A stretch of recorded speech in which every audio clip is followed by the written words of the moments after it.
بسم اللہ الرحمن الرحیم اللہم صلی علی محمد وآل محمد۔ سردار انبیاء صلی اللہ علیہ وآلہ وسلم سب سے سچا انسان، ہر سال حج کے موقع پر حجاز کے لوگوں کی ایک بڑی تعداد دور و نزدیک سے کعبہ کی زیارت کے لیے مکہ آ جاتی تھی۔ ان ایام میں مکہ میں بہت زیادہ ہجوم ہوتا تھا اور بعض ایسے واقعات رونما ہو جاتے تھے جو کافی عرصہ تک لوگوں کو یاد رہتے تھے اور لوگ ایک دوسرے کو یہ واقعات سنایا کرتے تھے۔ جس زمانے میں محمد صلی اللہ علیہ وآلہ وسلم کے دادا عبد المطلب زندہ تھے، ایک مرتبہ ایک اہم اور دلچسپ واقعہ پیش آیا۔ ہوا یوں کہ جناب عبد المطلب مکہ کے چند دوسرے بزرگوں کے ساتھ خانہ کعبہ کے نزدیک بیٹھے ہوئے تھے کہ اچانک ایک اجنبی عرب وہاں آیا اور عبد المطلب کے بارے میں پوچھنے لگا۔ لوگوں نے اسے جناب عبد المطلب کے پاس پہنچا دیا۔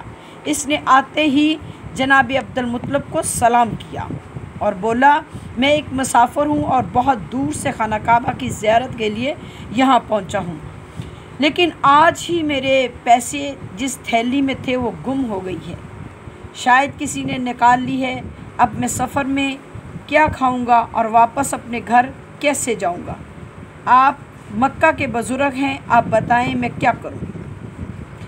جناب عبد المطلب نے نرم لہجے میں جواب دیا، یہ بتاؤ تمہارے پیسوں کی تھیلی کیسی تھی؟ اس کی نشانی کیا تھی؟ اس میں کتنے پیسے تھے؟ عرب بولا، وہ ایک زرد رنگ کی چھوٹی سی تھیلی تھی جس کا منہ میں نے ایک سیاہ دھاگے سے باندھا ہوا تھا۔ اس میں کتنے پیسے تھے؟ جناب عبد المطلب نے سوال کیا۔ عرب بولا، 70 سونے کے سکے اور کچھ چاندی کے سکے بھی تھے۔ تمہیں کچھ یاد ہے تمہارے پیسے کہاں اور کس طرح گم ہوئے ہیں؟ ابھی بتاتا ہوں۔ یہ کہہ کر اس نے ادھر ادھر دیکھنا شروع کیا۔ وہ سخت پیاس کی وجہ سے بے چین نظر آ رہا تھا۔ اس کی بے چینی دیکھ کر ننھے محمد صلی اللہ علیہ وآلہ وسلم، جو اپنے دادا کے ساتھ ہی تشریف فرما تھے، فوراً اٹھے اور دوڑتے ہوئے زمزم کے کنویں کی طرف چلے اور کچھ ہی دیر میں ایک پیالے میں ٹھنڈا پانی لے کر وہاں واپس آ گئے۔ اس اجنبی نے پانی کا پیالہ آپ کے ہاتھ سے لے لیا اور آپ کی تعریف کرتے ہوئے پانی پی لیا۔ اس کے بعد بولا، جب میں شہر پہنچا تو اس وقت تھیلی میرے جیب میں تھی، کل رات سوتے وقت بھی میرے پاس موجود تھی، لیکن جب صبح اٹھا اور بازار گیا تو دیکھا کہ میری جیب میں رقم کی تھیلی نہیں ہے۔ جناب عبد المطلب نے فرمایا، پریشان نہ ہو، تم یہاں ہمارے مہمان ہو، ہم ہر روز کئی اونٹ قربان کرتے ہیں اور سب کو کھانا کھلاتے ہیں، تم بھی وہی کھانا کھا لیا کرنا۔ ہم کوشش کریں گے کہ تمہارے پیسے مل جائیں، اگر نہیں ملے تو بھی ہم تمہیں کچھ پیسے دیں گے تاکہ تم اپنے گھر جا سکو۔ اللہم صلی علی محمد وآل محمد۔ اجنبی عربی سن کر مطمئن ہو گیا۔ اب اسے اس بات کا ڈر نہیں تھا کہ وہ کیا کھائے گا اور واپس کس طرح جائے گا، لیکن ننھے محمد صلی اللہ علیہ وآلہ وسلم کسی گہری سوچ میں ڈوب گئے۔ انہیں یاد آ رہا تھا کہ انہوں نے وہ زرد تھیلی کہیں دیکھی ہے۔ صبح جب وہ چند بچوں کے ساتھ بازار سے گزر رہے تھے تو انہوں نے دیکھا تھا کہ ایک لڑکا زرد رنگ کی تھیلی زمین سے اٹھا کر اپنے کپڑوں میں چھپا رہا تھا۔ ان کو یہ معلوم نہیں تھا کہ وہ تھیلی اسی اجنبی عربی کی تھی یا نہیں۔ کچھ دیر وہیں کھڑے سوچتے رہے اور پھر اپنے دادا سے اجازت لے کر وہاں سے چل دیے۔ وہ تیزی سے اسی بچے کے گھر کی طرف دوڑ رہے تھے۔ جب وہاں پہنچے تو گھر کے اندر سے بچوں کے کھیل کود کی آواز آ رہی تھی۔ انہوں نے دروازے پر دستک دی۔ ایک بچے نے دروازہ کھولا تو آپ نے اس سے کہا، ماذا کو بلاؤ۔ وہ چلا گیا اور کچھ ہی دیر بعد ایک اور لڑکا دروازے پر نمودار ہوا۔ ننھے محمد نے اس سے کہا، ماذا، ایک شخص کے کچھ پیسے گم ہو گئے ہیں اور وہ اپنی تھیلی ڈھونڈ رہا ہے، میں نے اس سے